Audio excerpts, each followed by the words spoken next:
오늘은 하나님이 들으셨더라 라는 제목으로 말씀을 나누도록 하겠습니다. 2020년이 다 갔습니다. 어느새 마지막 주일이에요. 참 특별한 해입니다. 우리 교회가 개척된 해고요. 그런 개척을 하면서 어떤 기대와 소망, 여러 가지 바램들 또 우리 안에 가득했지만 또 코로나로 인해서 굉장히 어려운 시기들을 보내고 있습니다. 우리도 어렵지만 전 세계가 코로나로 모두 스톱되면서 큰 고통과 혼란 가운데 있죠. 금년 한 해를 마무리하면서 여러 가지 기대와 소망도 있고 또 어려움과 혼란과 고통과 좌절도 있지만 이런 것들을 함께 오늘 말씀의 본문 속에서 찾아보려고 실은 다른 본문들을 볼까 했었거든요. 그런데 또 기가 막히게도 오늘 본문이 그러한 기대와 소망 그리고 좌절이 함께 담겨 있어요. 지난주에도 성탄과 관련한 말씀을 준비하려다가 또 그렇게 잘 준비됐는데 오늘도 또 그렇게 준비되고 있습니다. 우리가 지난번에 어떤 내용을 살펴봤죠? 히브리 아이가 태어났는데 죽일 수밖에 없는 상황. 그래서 어떻게 했죠? 엄마가 몰래 길렀어요. 몰래 길렀는데 더 기를 수 없으니까 그 아이를 어떻게 했죠? 어떻게 했죠? 나일강 갈대숲에다가 강가에다가 내놨어요. 역청을 바르고 그런 갈대 상자에다가 내놨죠. 애를 버렸어요. 어떻게 보면 버린 거예요. 더 이상 기를 수가 없으니까. 그런데 이제 그 아이를 때마침 바로의 딸이 발견했고 불쌍히 여겼습니다. 불쌍히 여겨서 그 아이를 보고 있던 누나가 가서 이제 얘기를 하죠. 그 아이의 유모를 히브리 사람으로 데려와도 괜찮겠냐. 그러니까 그 바로의 딸이 데려오라고 해요. 그래서 그 아이의 엄마, 그러니까 모세죠. 모세의 엄마를 데려갑니다. 그래서 이 아이를 데려다가 젖 먹이고 길러라. 그러면 값을 쳐주겠다. 그래서 아이를 버렸지만 다시 데리고 올 수 있었어요. 그리고 바로의 딸의 아들인 이 아이를 젖 먹이면서 길렀죠. 그리고는 다시 적당한 때가 되어서 자라니까 돌려보냅니다. 그리고는 돌려보내니까 이 바로의 딸이 자기 아들로 삼고 그리고 이름을 모세라고 짓죠. 우리가 지난번에 거기까지 살펴보았습니다. 지난번에 살펴보면서 히브리 백성들을 전부 말살시키기 위해서 바로가 남자가 태어나면 다 죽여라. 이런 상황 속에서 이야기가 태어난 것을 보았습니다. 굉장히 절망적이고 위험한 상황인데 그런 상황에서 한 아이가 바로의 딸의 아들, 그러니까 왕가의 그 자녀가 되는 것이죠. 왕자 중에 한 명이 되는 것입니다. 이것은요,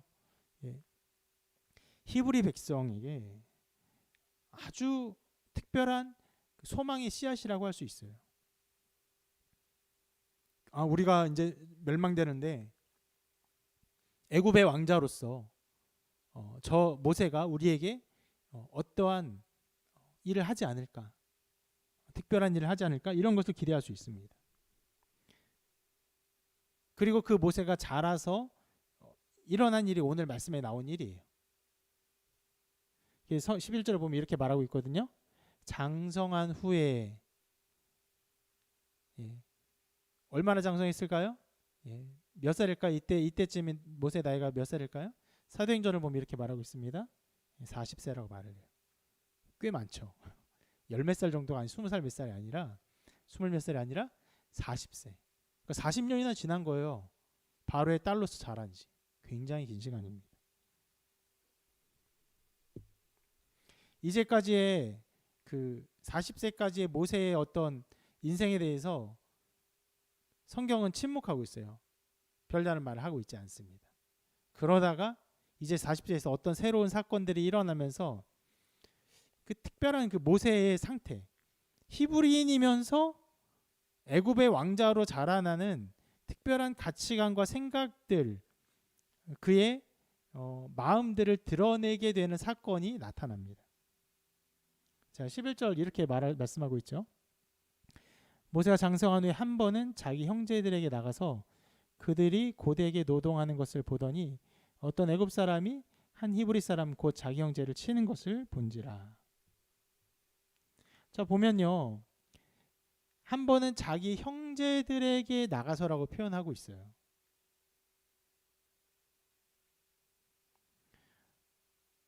그러니까 모세는 이미 그 히브리 사람들에게 나갈 때 그 히브리 사람이 자기 형제들이라고 생각하며 나간 것이에요. 애굽의 왕자지만 히브리 사람을 향한 마음이 특별하다는 것을 보여줍니다. 사도행전에서도 이 사건을 이렇게 기록하고 있거든요. 자, 그 형제 이스라엘 자손을 돌볼 생각이 나더니, 그 형제라고 일부러 표현을 하고 있습니다. 그래서 보는데 어떤 일이 일어났습니까? 어떤 애굽 사람이 자기 형제 히브리 사람, 히브리 백성의 어떤 사람을 괴롭히는 거예요. 어떻게 괴롭혔는지는 알 수 없어요. 치는 것, 어떻게 쳤는지 알 수 없어요. 어떻게 합니까? 모세가 이 사람 어떻게 해요? 이것을 보고는 그 애굽 사람을 쳐 죽입니다. 때려서 죽여요. 그리고 모래사장에 묻어버립니다. 여러분, 굉장히 무서운 일이 일어났죠. 사람을 죽였습니다. 모세가. 이 사건은요, 히브리 사람을 향한 모세의 특별한 마음을 보여줍니다. 어떻게 생각하고 있었는가. 여러분, 이것을 기억해야 돼요. 모세는요, 애굽의 왕자로, 애굽 사람으로 자랐어요. 그런데 그는 히브리 사람이 자기의 형제인 줄도 분명해요. 자기의 핏줄인 줄도 알았어요. 모세는 왕가에서 자랐기 때문에 이 바로가 애굽 사람, 아니 히브리 사람들을, 이스라엘 사람들을 얼마나 미워했는지 알고 있어요. 매우 미워해서 어떻게 한 거죠? 아이를 낳으면, 남자아이를 낳으면 다 죽여라 명령을 했어요. 히브리 사람들이, 그 이스라엘 사람들이 얼마나 위험하고 위태한 상태인지도 알고 있었습니다. 그런데 모세는 좀 달랐죠. 모세는요, 실은 죽어 마땅한 사람인데, 그 잔혹한 학살 속에서 죽었어야 되는 사람인데, 그 애굽 왕의 그 왕가에서 보호받으며 왕자의 한 명으로 자랐던 것입니다. 그런 모세이기 때문에 그 자기에게 있는 이 왕가의 혈통, 실은 혈통은 아니고 그 가문에서 자란 것이 얼마나 자기에게 안전한 것인지도 알고 있었을 거예요. 그래서 보통 사람이라면요, 이제 히브리 사람들은 이제 멸망할 것이구나, 히브리 사람들은 아이를 낳으면 다 죽여야 되고 이제 멸망할 수밖에 없구나, 나는 이 왕가에서 보호받으며 자랐으니까 히브리 사람을 더 멀리하고, 내가 히브리 사람이지만 히브리 사람이 아닌 척 최대한 숨으면서 애굽의 왕가의 사람으로서 살아야겠구나, 이렇게 생각했을 거예요. 그런데 40년을 그렇게 살아오면서 모세의 마음속에 내가 이제 애굽의 왕가의 사람이라는 것과 또 내가 히브리 사람이라는 이 정체성의 여러 혼동 속에서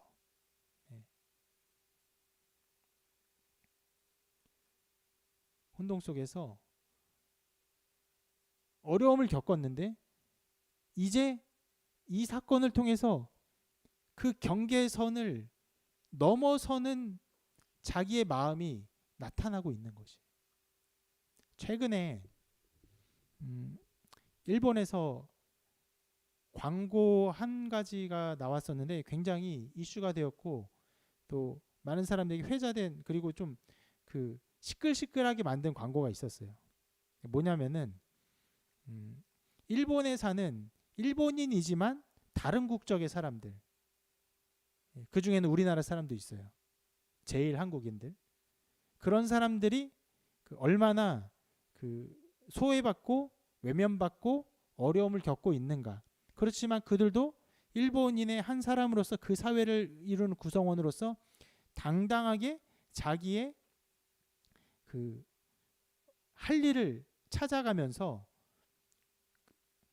건강한 사회인으로 자라갈 수 있다는 것을 드러내는 광고가 있어요. 나이키 광고였거든요. 나이키 광고인데 막 이렇게 외면받고 그렇게 왕따 당했지만 그런 왕따 당하는 상황에서 왕따에 굴하지 않고 그러나 당당하게 자기의 정체성을 드러내면서 한 사람의 사람으로서 인정받는 것이 중요하다. 뭐 이것이 이제 스포츠를 통해서 드러나게 하는 어떤 광고가 있었는데 일본 사람들이 엄청나게 싫어했어요. 그걸 싫어하죠. 자기들이 다른 사람들을 이제 뭐 제일 한국인이라든지 또 다른 어떤 외국 사람처럼 보이는 일본 사람들을 왕따시키고 미워하고 싫어하고 어떤 편견을 가지고 대하는 것처럼 그려지니까 싫어할 수밖에 없죠.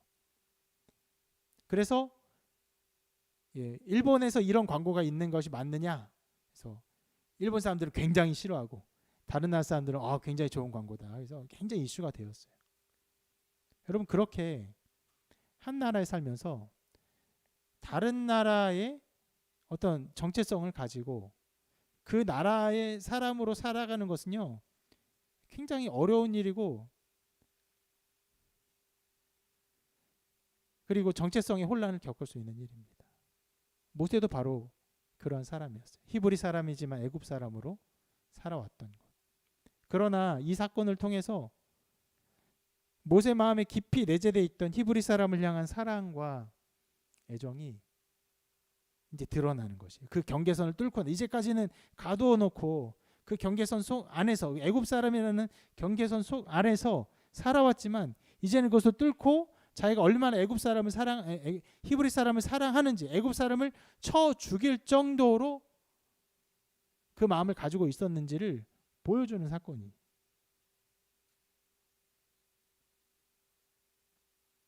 이 행동은요 모세 스스로에게도 매우 큰 의미가 있었을 거예요.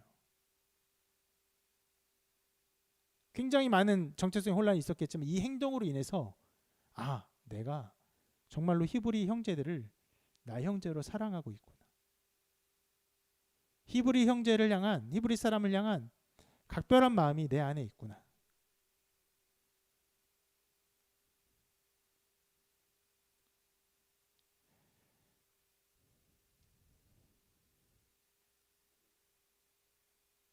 굉장히 많은 고민이 있었을 거예요. 애굽 사람으로 자라면서 애굽의 왕자로 자라면서 그러나 실은 자기 엄마에게 유모인 엄마죠. 히브리 사람에게 많은 것을 들었을 거예요. 히브리인에 대한 하나님에 대한 신앙에 대한 여러 가지 이야기를 들었을 거예요. 그러면서 애굽 사람과 함께 애굽 사람의 문화를 따르며 애굽 사람이 따르는 신을 따를 것인지 히브리 사람을 사랑하며 히브리 사람을 인도했던 이스라엘 사람을 인도했던 하나님을 따르며 살아야 할지 여러 가지 고민이 있었을 것입니다. 그런 상황에서 이 마음을 움직인 것은요. 모세의 마음 움직인 것은 히브리 사람을 향한 특별한 사랑이었어요. 긍휼의 마음이었어요. 연약하고 학대받는 이 모습을 보니까 견딜 수가 없었던 거예요. 이 학대가 얼마나 특별했는지는 모르겠어요. 성경은 그것을 기록하고 있지 않아요. 그러나 이 학대받는 것이 모세의 마음을 움직였고 그 긍휼의 마음으로 마침내는 그 애굽 사람을 죽이게 되었습니다. 행동하기 전까지는요 자기의 정체성이 드러나지 않아요. 행동을 하면요 자기가 어떤 사람인지 스스로 더 알게 됩니다. 신앙도 비슷해요. 어떤 사람이 이렇게 교회를 다니고 싶은 마음이 좀 있어요. 하나님에 대해서 좀 관심이 있어요. 그런데도 교회를 나오지 않고 계속 그냥 그런 생각을 가지고만 있다가 어느 순간 교회를 나오고 신앙생활의 어떤 행동들이 삶의 본격적으로 나타나잖아요. 그것이 자기를 더욱더 분명히 그 신앙인인 줄 알게 해요. 근데 그렇지 않으면요, 자기의 그 머뭇머뭇거리는 행동 속에서 자기 스스로 내가 정말 신앙인인가 아닌가 의심하게 되는 일들이 벌어집니다. 여기서도 이 모세의 행동은요, 모세의 마음을 스스로 더 깨닫게 하는 사건이었을 거예요. 그리고 이제는 애굽 사람 죽이기까지 했잖아요. 그러면 자기가 이제 앞으로도 이 히브리 사람을 위해서 어떤 면에서 애굽 사람을 대적하는 삶을 살아야 하는 존재인 줄을 분명히 알게 되었을 것입니다. 그런데 이런 실은 많은 생각들, 자기 정체성에 대한 생각들, 고민들, 혼란들, 또 결정된 마음들을 곱씹을 여유도 없이 다음 날 또 다른 사건이 한 가지가 더 벌어져요. 이게 뭐냐면은 다음 날 다시 그 형제들한테 갑니다. 히브리 사람들한테 갔는데 이번에는 애굽 사람이 히브리 사람을 학대하는 게 아니라 히브리 사람끼리 싸우고 있는 거예요. 다투고 있는 거예요. 모세가 보기에 한 명이 분명히 잘못했기에 이렇게 말을 합니다. 내가 어찌하여 동포를 치느냐? 히브리 사람끼리 싸우고 있으니까 잘못한 사람, 너 왜 동포를 치느냐? 이 말에 여러분 모세의 마음이 느껴집니까? 그러니까 히브리 사람을 사랑해서 애굽 사람을 자기가 치기까지 했는데 실은 학대받는 민족이 그 학대받는 상황을 이겨내고 그 상황을 벗어나려고 하는 것이 아니라 그냥 그 학대 속에서 자기끼리 치고받는 모습이 있는 거 얼마나 화가 나요. 답답해요. 지금 그러고 있을 일이 아니잖아요.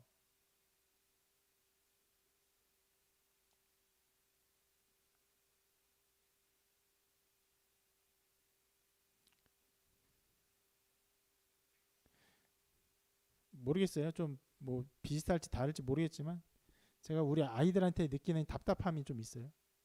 예배를 잘 드렸으면 좋겠는데 예배에는 관심 없고 자기들끼리 뭐 이렇게 투닥투닥하는 일이 많죠. 왜 말을 안 듣느냐는 둥, 왜 뭐 사탕을 먹었냐는 둥. 더 큰 것을 바라보지 못하고 그 밑에서 별것 아닌 거에 투닥투닥 싸는 게 얼마나 답답해 보입니까? 저도 그것 때문에 이제 화가 날 때가 많긴 해요, 정말. 예. 아이들이라 어쩔 수 없다는 것을 인정하면서도 그 인정 속에서도 화가 나는 마음이 있는 것도 좀 어쩔 수 없어요. 힘든 부분이 있습니다. 힘든 부분이 있는데 실은 모세가 느낀 이 감정은 더 강렬했을 거예요.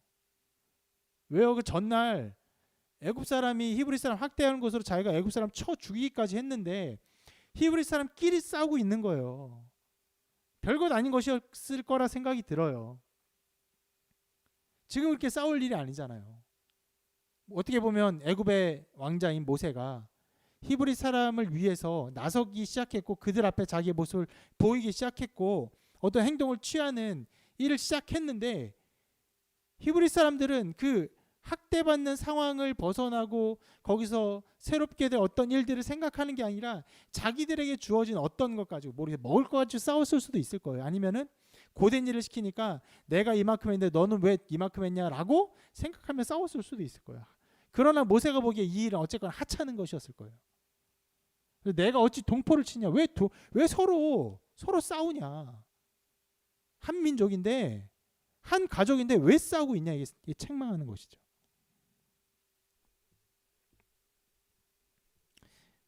애굽의 왕자가 이렇게 말을 하면요, 적어도 잘못이 명백하니까 잘못했다라고 말을 하거나 아니면요, 애굽의 왕자가 히브리 사람끼리 싸우지 않기를 바라는 마음을 가지고 있잖아요. 어떤 면에서는 히브리 사람을 향한 애정을 드러내고 말하는 거예요. 그런 마음 속에서 이 모세를 향한 어떤 존중, 어떤 모세의 마음을 향한 좋은 어떤 응답을 바랬을 거예요. 그런데 이 말을 들은 사람이 이런 말을 하죠. 그가 이르되 누가 너를 우리를 다스리는 자와 재판관으로 삼았느냐? 내가 애굽 사람을 죽인 것처럼 나도 죽이려느냐? 뒤에 거는 빼고 앞에 것만 봐도요. 너가 우리의 재판관이냐? 누가 그렇게 삼았냐? 애굽의 왕자의 사람이면요. 실은 재판관은 아니지만 이 사람이 하는 말, 왕가의 사람이 하는 말은 굉장히 힘을 가지고 있죠. 그러나 엄밀하게 따지면 재판관은 아니니까 아주 세세하게 따지면서 이 모세를 공격하는 거예요. 너는 재판관 아니지 않냐? 왕가의 사람 무슨 필요야? 네가 왜 재판관도 아닌데 우리한테 와서 이런 소리를 하고 있어? 그러니까 왕가의 사람으로서 왕자로서 이들을 대하고 이들의 사건에 개입하면서 어떤 평화를 가져오려는 모세의 행동들이 이 사람에게는 전혀 필요 없다는 것처럼 받아들여지고 있는 거죠. 그리고 뒤에 중요한 말하죠. 내가 애굽 사람 죽인 것처럼 나도 죽이려느냐. 그 전날 있었던 일이죠.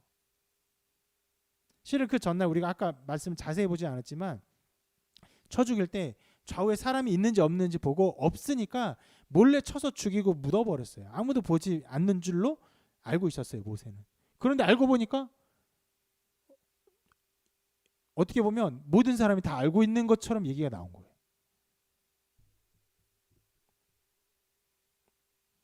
그러니까 여기서 모세가 이 사람들을 대하는 마음을 사도행전은 이렇게 기록하고 있어요. 자, 그는 그의 형제들이 하나님께서 자기의 손을 통하여 구원해 주신 것을 깨달으리라고 생각하였으나 그들이 깨닫지 못하였더라. 무슨 말이에요? 모세가 이렇게 개입을 하면은 왕자로서 애굽의 왕자로서 그들과 함께 섞여서 얘기를 하면은 이 사건에 개입하면은 하나님이 이 애굽의 왕자인 모세를 통하여 이스라엘 백성을 인도해 주실 것이구나 생각했던 것이에요. 그것이 그렇게 모세가 생각했어요. 내가 이렇게 하면은 나를 통해 하나님이 이들을 구원하실 거라 생각했겠지라고 했는데 그들이 전혀 알지 못했어요. 도리어 이렇게 말한 것이죠. 내가 재판관이냐? 내가 애굽 사람 죽인 것처럼 나도 죽일 것이냐? 이 말을 들으니까 모세가 큰 두려움에 빠집니다.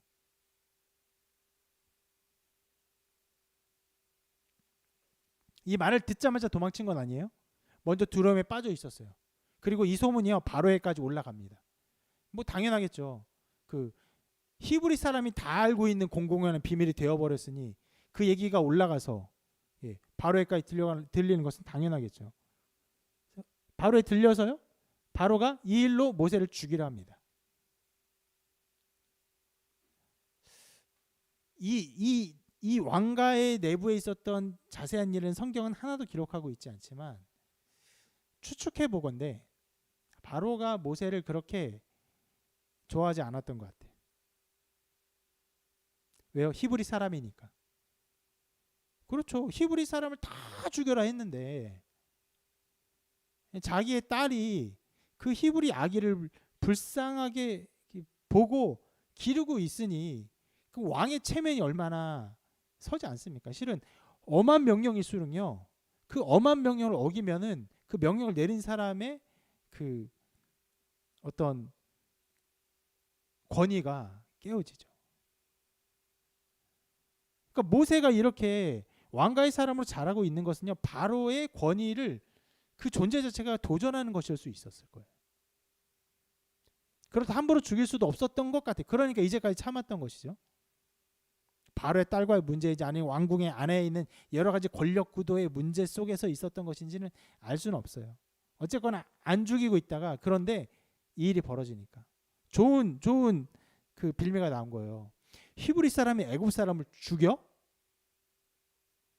그러면 그 히브리 사람이 혹 애굽의 왕가의 사람일지라도 법에 따라서 사람이 히브리 사람 애굽 사람 죽이면 당연히 죽여야 되는 거예요. 바로가 이 일을 놓치지 않고 곧바로 모세를 죽이려 합니다. 그래서 어떻게 합니까? 모세가 바로의 낯을 피하여 미디안 땅으로 도망합니다.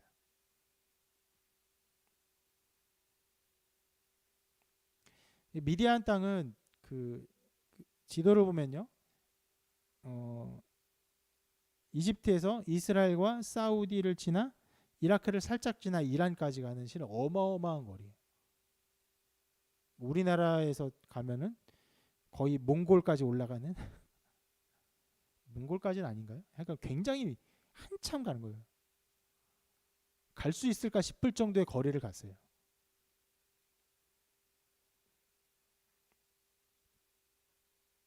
자, 그렇게 미대한 광야를 가게 됐는데 여기서도 그 모세의 성품을 보여주는 사건이 또 하나 벌어집니다. 막 미대한 광야까지 가서 여러분 멀리 가면은 뭐가 필요할까? 제일 필요한 게 뭘까요? 실은 물이 제일 필요해요. 그래서 우물가에 또 가는데 우물에서 항상 무슨 일이 벌어지죠? 항상 물 먹는 사람과 양의 물을 먹이는 사람들이 어떤 일이 벌어져요? 여기서 또 그런 일이 벌어지는데 그 미디안의 어떤 제사장의 딸들이 양떼를 먹이려고 왔어요. 그 우물로. 그런데 목자들이 이 여자들을 무시했던 것 같아요. 쫓았어요. 쫓아냈어요. 그러니까 모세가 거기서도 이 연약한 자를 돕고 싶은 마음, 약자를 위해서 행동하는 이 모습들이 여전히 똑같이 드러나서 이 목자들이 그렇게 하는 것을 하지 못하게 하고 이 여자들이 이끄는 양떼를 물을 먹일 수 있도록 도와줍니다. 쉬운 말이지만 실은 굉장히 목숨을 건 일이에요. 외국 사람이 먼 나라에 가서 돈도 없는 사람이 아무것도 없는 사람이 거기에 우물은 모든 생계의 핵심이에요. 우물을 자기의 주도권을 가지고 운영하려는 그 목자들, 선한 목자일까요? 선한 목자로 볼 수는 없어요. 거친 사람들일 거예요. 그 목자들, 남자들을 쫓아내고 모세 혼자서 거기 있는 여자들을 도와준 것이. 그래서 이 일로 인해서 거기에 있는 이제 그 제사장인 르우엘이 모세를 자기의 사위로 삼습니다. 거기서 이 제사장의 딸과 결혼을 하고 아들을 낳습니다.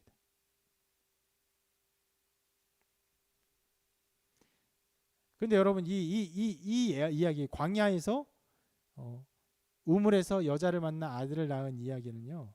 굉장히 목가적인 삶을 보여주는 것이지만 실은요. 왕가의 삶과 정반대의 모습을 보여주고 있는 것이에요. 왕가에서 이집트의 왕자로서 살아가는 것과는 정반대의 광야에서 목자와 목자들의 때와 함께 살아가는 연약한 모습. 그래서 이때 아들을 낳는데 아들의 이름을 이렇게 말합니다. 게르솜. 이 이름의 뜻이 있어요. 이런 뜻인데 이방에서 객이 되었다. 이방에서 나그네가 되었다. 이런 정처 없이 떠도는 나그네가 되었다. 여러분 이 이름이 그 모세의 마음에 있는 기쁨을 표현해 줍니까? 모세의 마음에 있는 어떤 상실감을 표현해 줍니까? 상실감이죠. 내가 이 이방 땅에서 나그네가 되었구나. 그 상태를 보여주는 거예요. 그리고 여러분 결혼하고 아이를 낳는다는 것은요. 거기서 정착한다는 거예요. 거기의 삶이 거기에 그 삶에 그곳에 자기의 삶이 뿌리를 내린다는 것을 의미해요. 원래 왕가에서 왕자로서 뭐 정략 결혼하든지 왕가의 또 누군가 혹은 어떤 재력과 결혼하든지 뭐 이런 것들이 있을 수 있었는데 그게 아니라 이제 저 먼 광야에서 알지 못했던 사람들과 양치는 여자들과 함께 결혼하면서 아이를 낳은 것이.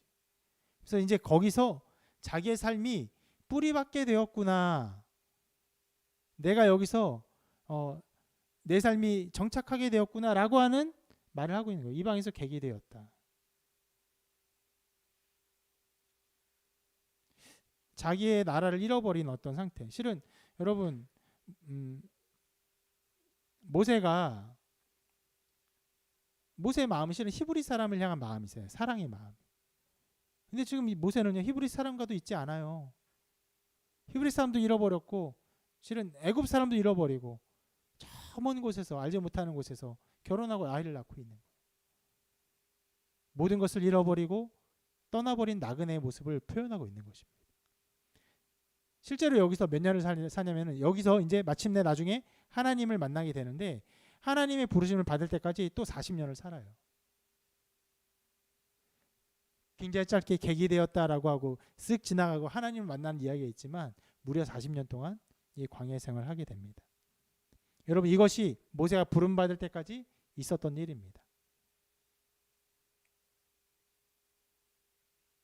여러분, 다시 한번 생각하지만 모세는요 굉장히 특별한 마음을 가지고 있었어요. 어떤 마음입니까? 네. 히브리 사람을 향한 특별한 형제를 가지고 있었어요. 그들을 형제로 인정하고 사랑했어요. 그리고 또 연약한 자를 긍휼히 여기는 마음을 가지고 있었어요. 학대받는 사람을 보고 참지 못했어요. 그리고 또 나중에 그 미디안 광야에서도 연약한 여자들을 보고 가만히 있지 못했어요. 연약한 사람들을 보면요 굉장히 긍휼한 마음을 가지고 행동하는 사람이었어요. 그리고 모세는요 의로운 행동하는데 머뭇거리지 않는 사람이었어요. 자기 동족인 히브리 사람이 학대받을 때도 애굽 사람 쳐 죽였죠. 먼 미디안 광야에서 여자들이 목자들에게 쫓기니까 그들을 도와서 물을 먹일 정도로 행동하는 사람이었어요.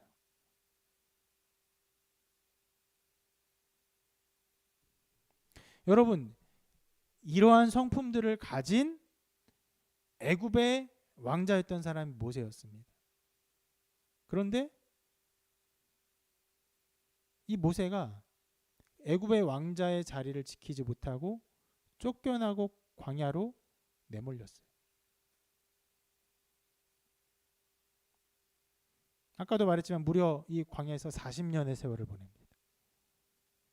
40년 동안 뭘 했는지도 별로 나오지 않아요. 아이를 낳은 것 말고는 아무 기록이 없어요.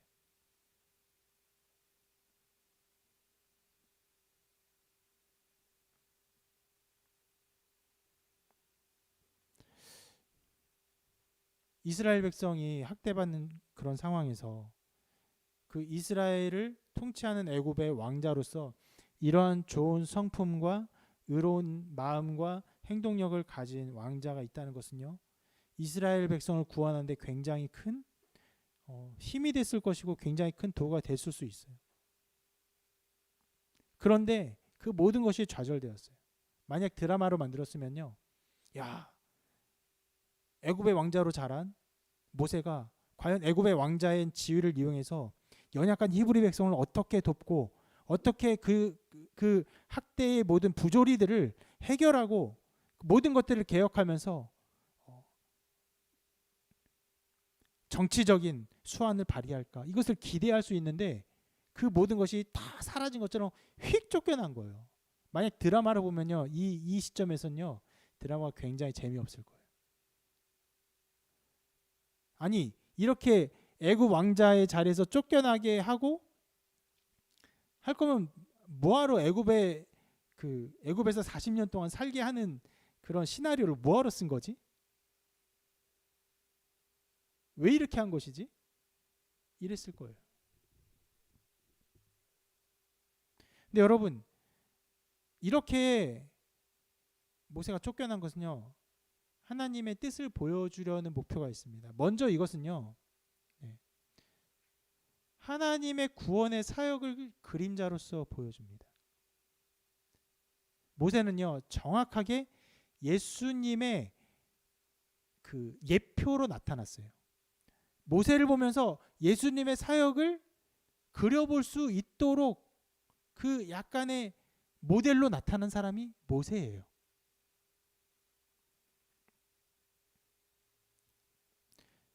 자, 그런 면에서 모세가 왕자를 버리고 광야에서 40년 동안 나그네로 지낸 것이요 어떤 것을 보여주냐면요 바로 이것을 보여줘요.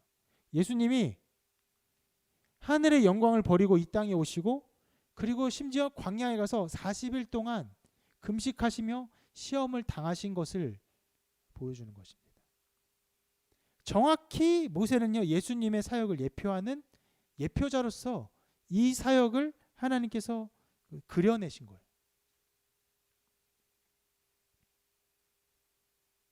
그런 면에서 모세의 삶은요 하나님의 그 손길 가운데 있었던 것이에요. 근데 여러분, 자 이렇게만 보면은 모세는 예수님을 예표했구나라고만 보면은 실은 모세의 삶 속에서 우리의 삶을 투영하거나 우리 삶에 향해서 가르치는 일을 찾아볼 수도 없을 거예요.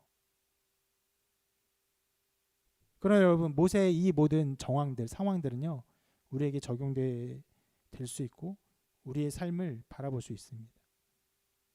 바로 모세의 삶에 보여주는 것은요, 이것을 보여줍니다. 하나님은요, 우리의 생각을 초월하여서 일하십니다.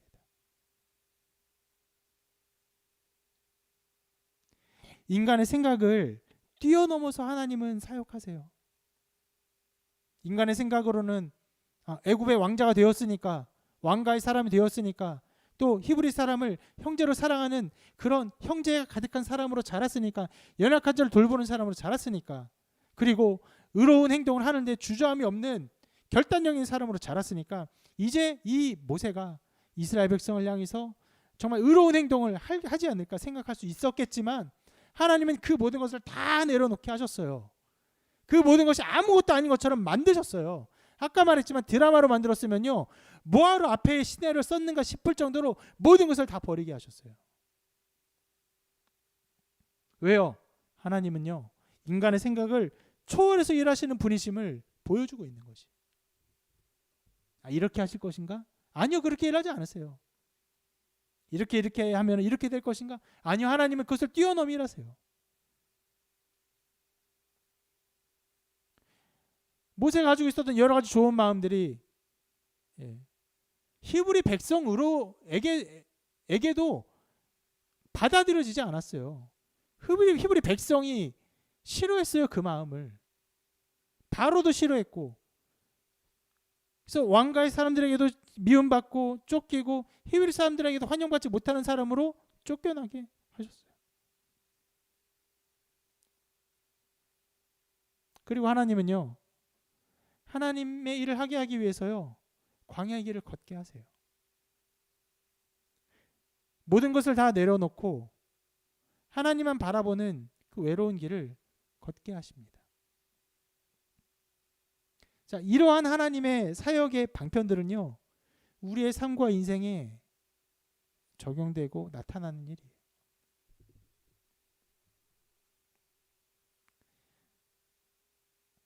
오늘 그 1년을 돌아보면서 이 말씀을 통해서 우리의 1년의 생각, 그 사역들, 우리 교회 1년을 살펴보려고 했지만, 이 말씀이 잘 보여준다고 했죠. 바로 이 면들이 우리의 1년에 있었던 일들을 잘 보여준다고 생각을 합니다. 교회를 개척하면서 여러 가지 생각들이 있었습니다. 이런저런 사역들을 이곳에서 하면은, 그리고 우리 여기가 지금 4층이지만 여기 루프탑, 옥상도 있는 이 루프탑과 여기를 사용해서 여러 가지 사역을 하면은, 특히 부위원정대와 함께하는 사역을 통해서 이 교회 개척의 일들이 여러 가지 시너지를 일으키면서 잘 이루어질 수 있겠다 생각을 했어요. 그런 기대와 소망으로 시작을 했습니다. 근데 시작부터 삐걱거렸어요. 시작부터 여기서 예배를 하기로 했었던 것인데 여기서 예배할 수 없었고, 여의도에서 할 수 없이 예배를 했고, 여의도에서 예배를 하는데 다음 주면 이곳에서 예배한다, 다음 주면 이곳에서 예배하는데 계속 미뤄지고 하다가 2달이 더 넘게 미뤄졌죠. 여기서 온 것도요, 어떻게 보면 제가 가야겠다 해서 좀 서둘러서 온 거예요. 만약에 무언가 준비되고 이곳에서 사역할 팀이 준비된 것을 기다렸다면요, 아예 들어오지 못했을 거예요. 그리고 여기서 사역하는 팀과 함께 대학생 사역들을 하고, 실은 그 팀이 잘합니다. 예전에도 대학생 사역을 했을 때 수많은 사람들이 그 팀과 함께 여러 가지 사역들을 했어요. 잘하는 정도가 아니야. 아주 탁월한 팀이에요. 그런데 여러분, 코로나가 일어나면서 아직도 생각나요.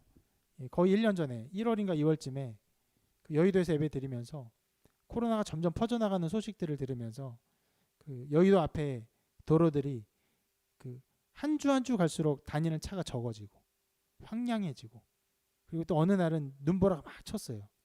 눈보라가 막 치는데 다니는 차가 별로 없었던 그 황량함.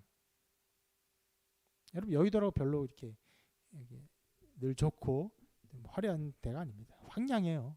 사람 없으면. 그 황량함이 어떻게 보면요, 그 1년의 어떤 전조였던 것 같아요. 대학생들이 그래도 대학 학교는 갈 수 있겠지라고 생각은 했지만, 좀 늦게라도 갈 수 있겠지 생각했지만 그렇지 않죠. 1년 동안 전혀 가지 못했어요.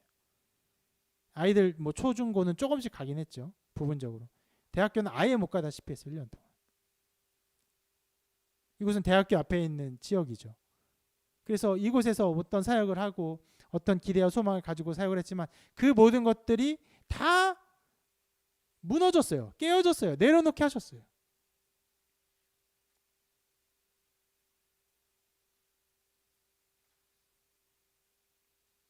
그래서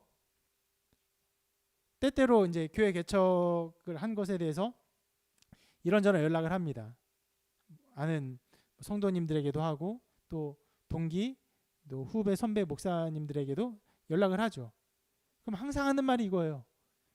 코로나 시국에 개척해서 얼마나 힘드십니까? 힘든 일이죠. 어려운 일이죠.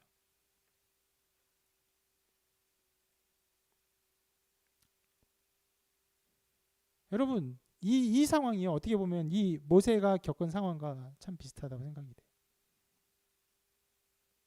모세에게 모든 것을 내려놓게 하신 하나님, 우리도 다 내려놓을 수밖에 없었어요. 신촌에서 대학생 사역, 특별한 대학생 사역들을 할 수 있는 어떤 여건과 환경들이 있겠지? 아니요. 아무것도 할 수 없었어요.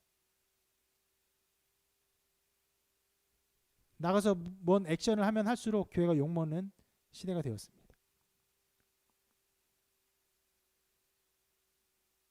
그렇지만 여러분, 모세를 광야로 내어 보내시고 그 모든 것을 내려놓게 하신 하나님은요, 이것이 모세에게 필요했기 때문에 이 일을 베푸신 것이고, 이 광야 속에서 하나님은 모세와 만나시고 하나님의 사역을 하시기를 바라셨어요.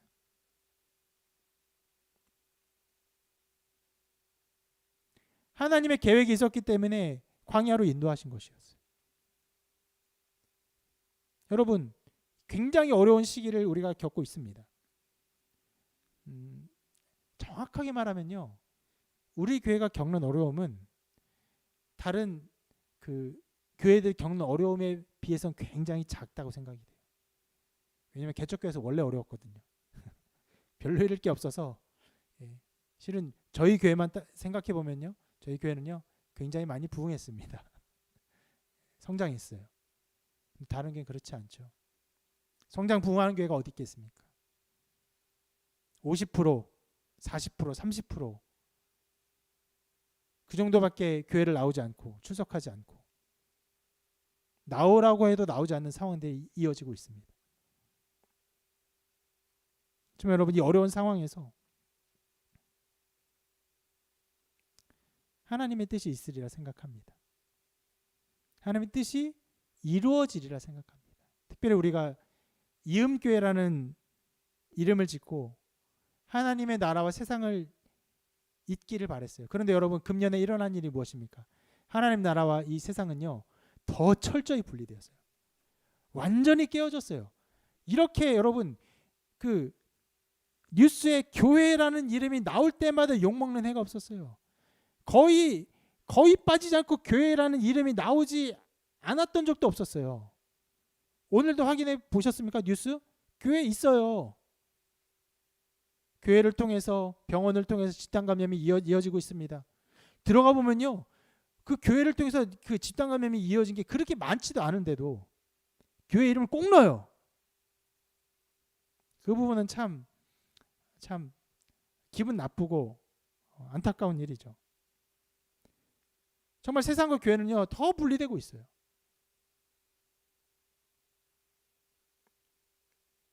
그래서요, 이 세상과 교회를 잇는 우리 교회의 비전이 더 중요하다고 생각합니다.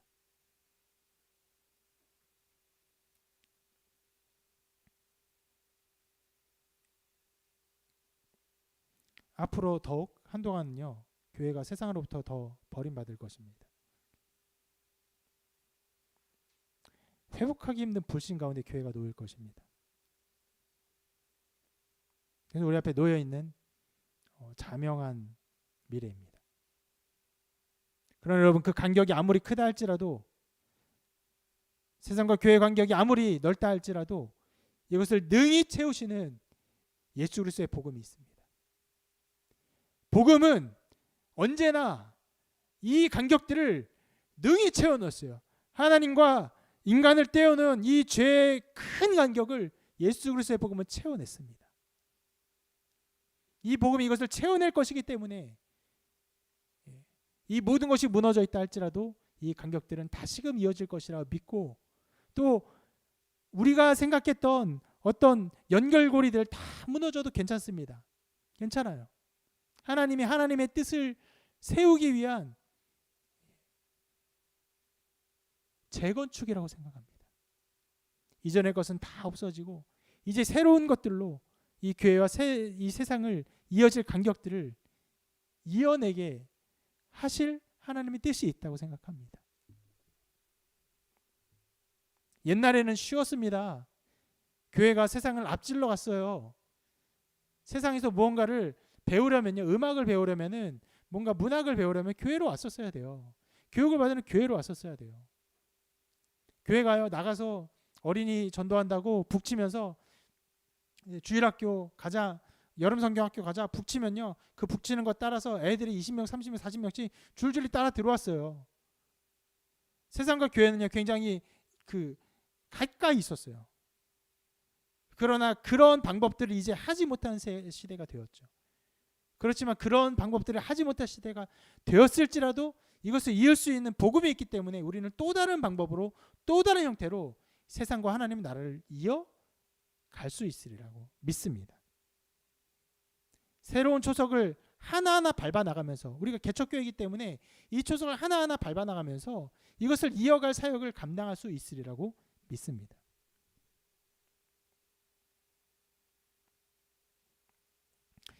오늘 성경도요, 모세의 이 좌절, 깨어짐, 광야의 삶, 모든 것이 무너진 상황을 말하면서 그것만 말하고 있지 않아요. 끝에 무엇을 말하고 있냐? 하나님께서 역사하고 계시다는 것을 계속 말하고 있습니다. 짧은 절이지만 먼저는 23절에서 이렇게 말씀하고 있어요. 이스라엘 자손은 고된 노동으로 말미암아 탄식하며 부르짖으니 그 고된 노동으로 말미암아 부르짖는 소리가 하나님께 상달된지라. 여러분, 모세를 통해서 무슨 일이 일어날 것이라고 기대할 수 있었지만 무려 80년 동안 모세는 아무 일도 하지 못합니다. 40세 때 잠시 학대했던 애굽 사람 한 사람을 죽였을 뿐, 나이 80이 될 때까지 아무 일도 하지 못했고 이스라엘 백성 계속 학대를 받았어요. 근데 그 학대 속에서 이 사람들이 학대의 고통 소리를 하나님께 올려드리자 하나님 그것을 들으셨어요. 여러분, 이것을요, 이러한 부르짖는 소리를 하나님께 이스라엘 백성이 합심하여 기도했다라고 생각할 필요는 없다고 생각합니다. 여러분, 이들이, 우리가 봤죠? 모세가 나타나기 전까지 이들은 굉장히 영적 어두움 가운데 있었어요. 이들이 예배하는 습관이 있고 모이는 습관이 있어가지고 함께 모여 거대한 합심 기도회를 늘 할 수 있었던 여건이었을까요? 그렇지 않았을 거예요. 그냥 부르짖었어요. 괴롭다고. 근데 하나님이 들으셨습니다. 지금도 괴로워하는 그 백성의 고통 소리를 하나님이 들으실 줄 믿습니다. 여러분, 코로나 시대에 기도 열심히 하십니까? 연약해진 사람들이 많이 있을 거예요. 그러나 여러분, 고통은 더 커졌으리라 생각합니다. 굉장히 많은 사람들이 말할 수 없는 고통 가운데 있습니다. 하나님이 그 고통 소리를 들으십니다. 하나님은 그 백성의 괴로움과 고통의 그 아픈 소리를 들으십니다. 24절에서는 이렇게 말씀하세요. 아브라함과 이삭과 야곱에게 세운 그의 언약을 기억하사. 여러분, 이거 실은 굉장히 중요한 말이에요. 뭐냐면, 여러분, 우리가 창세기를 보았죠? 창세기에서 하나님이 아브라함을 왜 그렇게 복잡한 인생 속에서 복잡한 인도하심을 가지고 그를 그렇게 붙들고 인도하셨습니까? 아브라함이 언약하셨기 때문에. 이삭은요, 이삭이 언약하셨기 때문에. 야곱은요, 야곱이 언약하셨기 때문에. 요셉은요, 요셉도 그 아버지 야곱에게 언약하셨기 때문에 언약을 지키시는 어마어마한 역사들이 창세기에 가득 나타나 있죠. 지금은 여러분 그 시기와는 완전히 다른 시기예요. 하나님의 말씀도 드러나지 않고 모세는 쫓겨나 있고 이스라엘 백성 학대받는 상황이었어요. 그런데 그 와중에서 하나님이 아브라함과 이삭과 야곱에게 하신 언약을 기억하셨어요. 그러면 된 거예요. 실은 하나님이 언약을 기억하시면 된 거예요. 이 언약을 기억하시면요, 하나님은 일을 하세요. 언약을 지키시는 일을 하십니다. 창세기에 있었던 놀라운 일들이 무려 400여 년간 아무것도 나타나지 않았고 이스라엘 학대받고 모세는 쫓겨났지만 하나님 기억하시면요, 분명히 새로운 일이 일어납니다. 분명히 특별한 일이 일어나요. 그 뒤에 모세를 통해서 어마어마한 일들이 일어나죠. 10가지 재앙, 그리고 홍해의 갈라짐, 정말 창세기는 상상도 못할 일들이 일어납니다. 그런데 여러분 그 모든 일들의 나타남보다 더 중요한 게 뭐냐면 하나님이 언약을 기억하셨다는 거예요. 하나님이 그의 백성을 복의 근원으로 삼으시고 그를 축복하는 축복과 그를 저주하는 저주하시고 그의 백성을 창대하게 하시며 그의 백성의 땅을 주시는 하나님의 모든 언약을 하나님 기억하세요.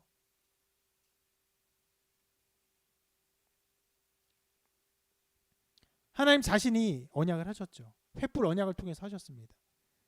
그 언약을 통해서 맹세하셨어요. 우리에게는 어떤 언약을 세우셨습니까? 예수 그리스도의 보혈로 그 언약을 세우셨습니다. 그 피로 우리를 하나님의 자녀 삼으시고 하나님의 거룩한 제사장 삼으시고 하나님 나라를 이루실 하나님의 백성으로 우리를 이끄실 것을 약속하셨습니다. 그리고 계속해서 25절은 또 이렇게 말씀합니다. 하나님이 이스라엘 자손을 돌보셨고 하나님이 그들을 기억하셨더라. 실은 맨 끝에 하나님이 그들을 기억하셨더라라고 했는데 이거는 해석이 정확한 것은 아니에요. 실은 여기 목적어가 잘 나타나지 않습니다. 하나님이 기억하셨다 이렇게만 나와 있어요. 뭘? 몰라요. 그럼 된 거예요. 하나님 기억하셨으면요, 그 뒤는요 하나님의 역사 이루어지는 거예요.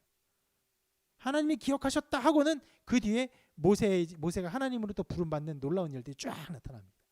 출애굽의 여정을 향한 어마어마한 사건들이 일어나는 것이. 그래서 여러분 24절 25절을요 다시 보면요 이렇게 기록하고 있어요. 하나님이 그들의 고통 소리를 들으시고 하나님이 아브라함과 이삭과 야곱에게 세운 그의 언약을 기억하사 하나님이 이스라엘 자손을 돌보셨고 하나님이 그들을 기억하셨더라. 여러분 모세를 향한 어떤 기대와 소망은 다 깨어졌어요. 모세는 쫓겨났어요. 광야로 갔어요. 거기서 80세까지 있습니다. 그러나 성경은 말하고 있어요. 하나님이 들으셨다. 하나님 언약을 기억하셨다. 하나님이 돌보신다. 하나님이 기억하신다. 여러분 하나님이 숨어서 아무것도 하지 않으시는 분이 아니세요.